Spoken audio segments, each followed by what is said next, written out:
সময়ের মূল্য কতটুকু। যে রাস্তায় দাঁড়িয়ে আছে সে বুঝবে না, যে ফেসবুক চালায় সে বুঝবে না, যে এমনিতে রং তামাশার মঞ্চে বসে আছে সে বুঝবে না। আপনি হসপিটালে গিয়ে দেখেন অনেক আইসিইউ রোগীর পরিবার কোটি টাকার বাক্স নিয়ে বসে আছে। আছে না নাই? কয়দিন বাঁচার জন্য? একদিন বাঁচার জন্য। একদিন, একটা দিন বাঁচানোর জন্য হসপিটালের গেইটে অসংখ্য কোটিপতি টাকার বাক্স নিয়ে বসে আছে, কিন্তু ডাক্তার বলতে বাধ্য হচ্ছে এই রোগী বাঁচবে কিনা গ্যারান্টি নাই, তবে চেষ্টা করে দেখতে পারে। সবাই বলে চেষ্টা করে দেখতে পারে, কিন্তু বাঁচার কোনো গ্যারান্টি আছে?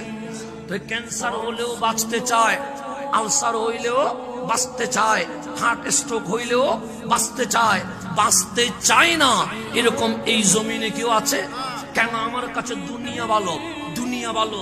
মালিকের জিজ্ঞেস করেন, মালিক জমিনের উপরে ভালো না জমিনের নিচে ভালো?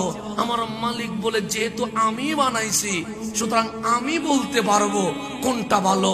মালিক বলেন না, আল্লাহ বলে ওয়াল আখিরাতু খায়রু ওয়া আবকা। জমিনের উপরের চেয়ে জমিনের নিচে কোটি গুণ তোমার জন্য ভালো হবে। এটা ঘোষণা করছে কে?